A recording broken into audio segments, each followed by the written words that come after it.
Hello everyone. Today I want to talk about the groundbreaking AI model DeepSeek and its founder, Liang Wenfeng, whose paper made the cover of Nature. Bloomberg also reported that the world is starting to dislike Western brands, which is basically the US shooting itself in the foot. American politicians claim China is a kingdom of copycats, stealing America's advanced technology. Their reasoning: authoritarian governments control minds, there's no freedom, so innovation is impossible.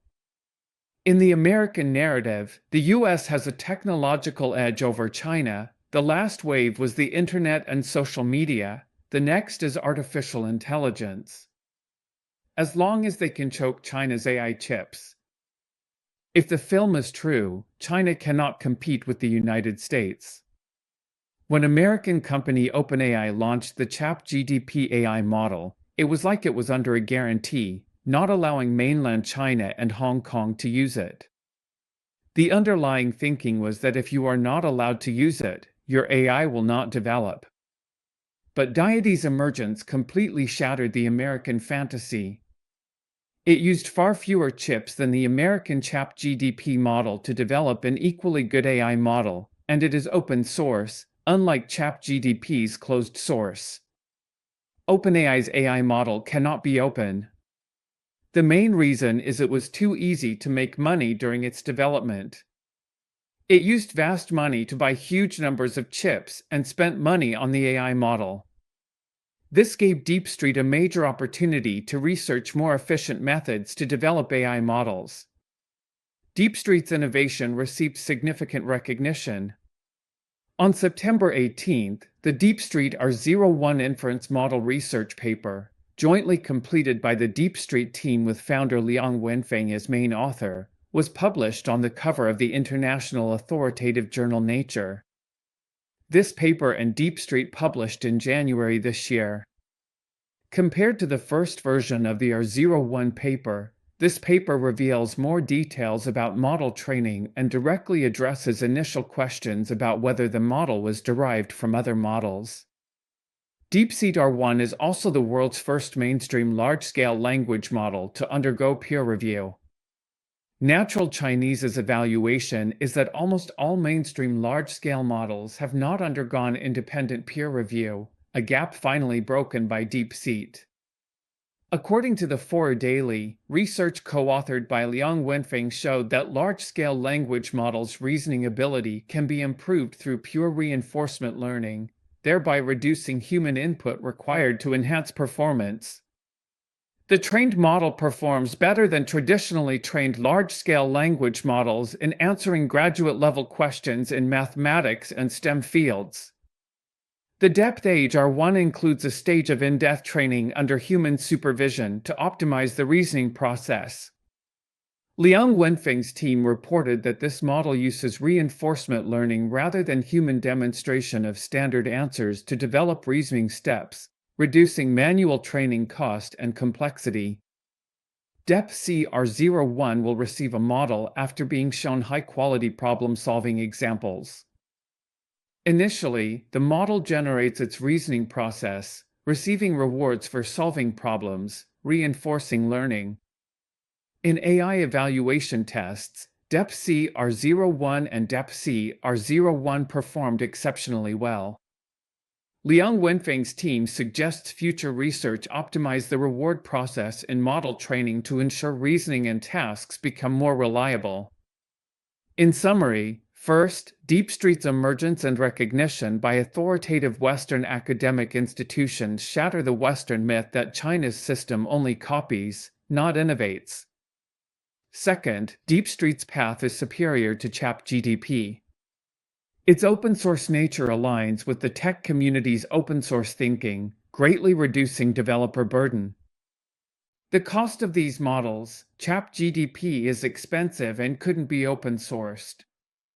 When DeepSeek was open-sourced, ChatGPT open-sourced its older versions. Their performance can't match DeepSeek. ChatGPT will just keep falling further and further behind. Third, the idea of relying on Chinese chips to lower the cost of AI development in China has completely failed.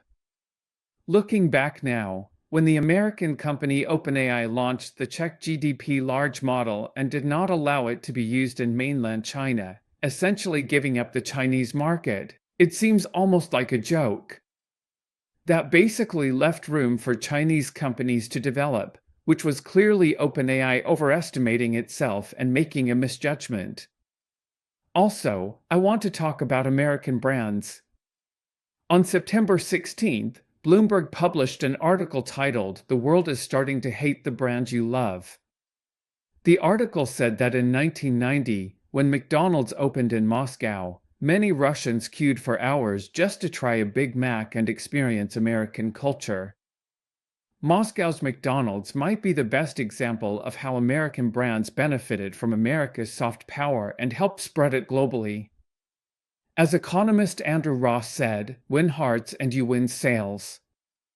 But as the US government in recent years has abandoned the strategy of winning hearts and instead mainly uses pressure and economic coercion, the rest of the world has lost much of its interest in American products, whether it is the brands themselves or the values they represent. After the outbreak of the Russia-Ukraine conflict in 2022, McDonald's withdrew from the Russian market.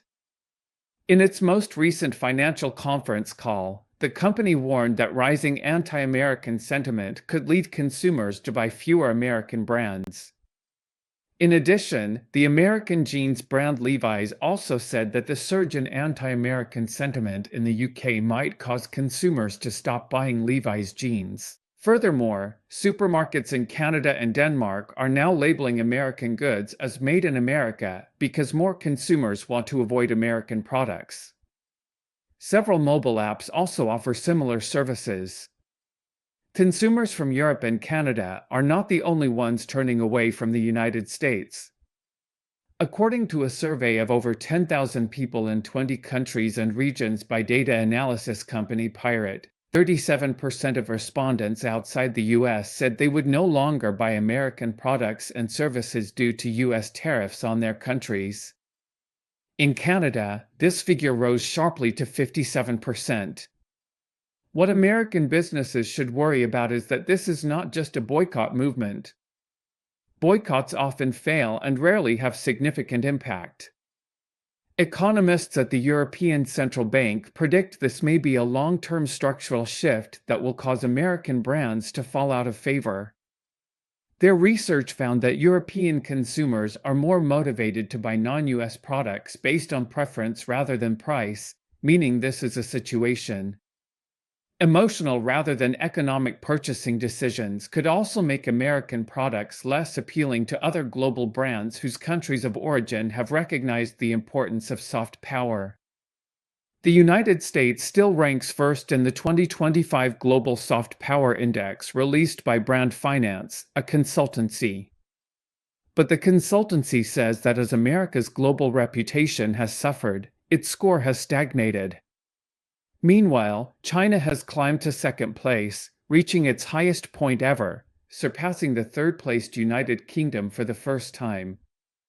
Unlike the United States, China has made a concerted effort to invest in its own image, including supporting its own brands, such as Labubu, a trendy gadget launched by Popman.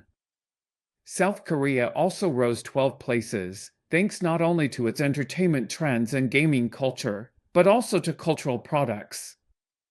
Pompeo believes that one solution for American companies is to distance themselves from the US government, but so far, American CEOs have been reluctant to do so. They worry that distancing themselves from Trump could lead to retaliation. After Amazon's chairman Jeff Bezos received a call from President Trump, Amazon ended its practice of labeling tariffs on products, because Trump saw labeling tariffs on goods as a hostile and political move. The answer to this problem might not be to act like a brand with an American label, but rather to resemble a multinational company that caters to the local market.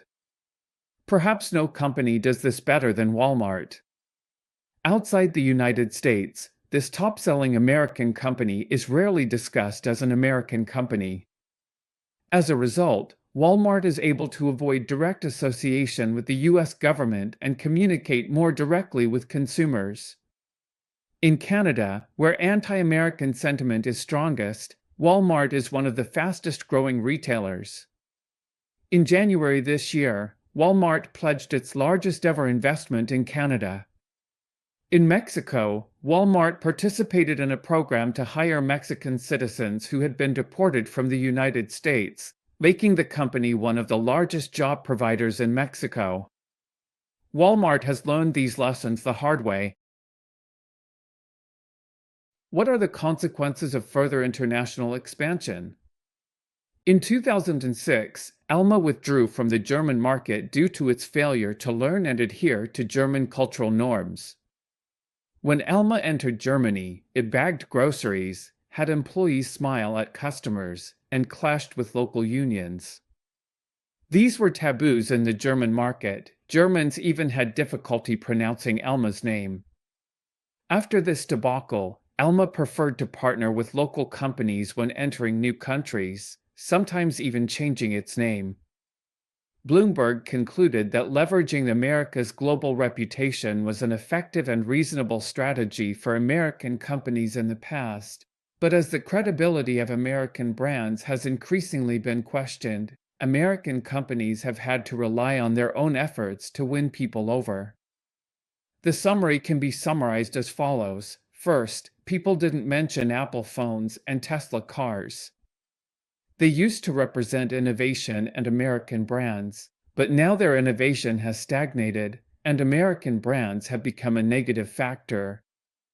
These companies will face significant pressure in the future.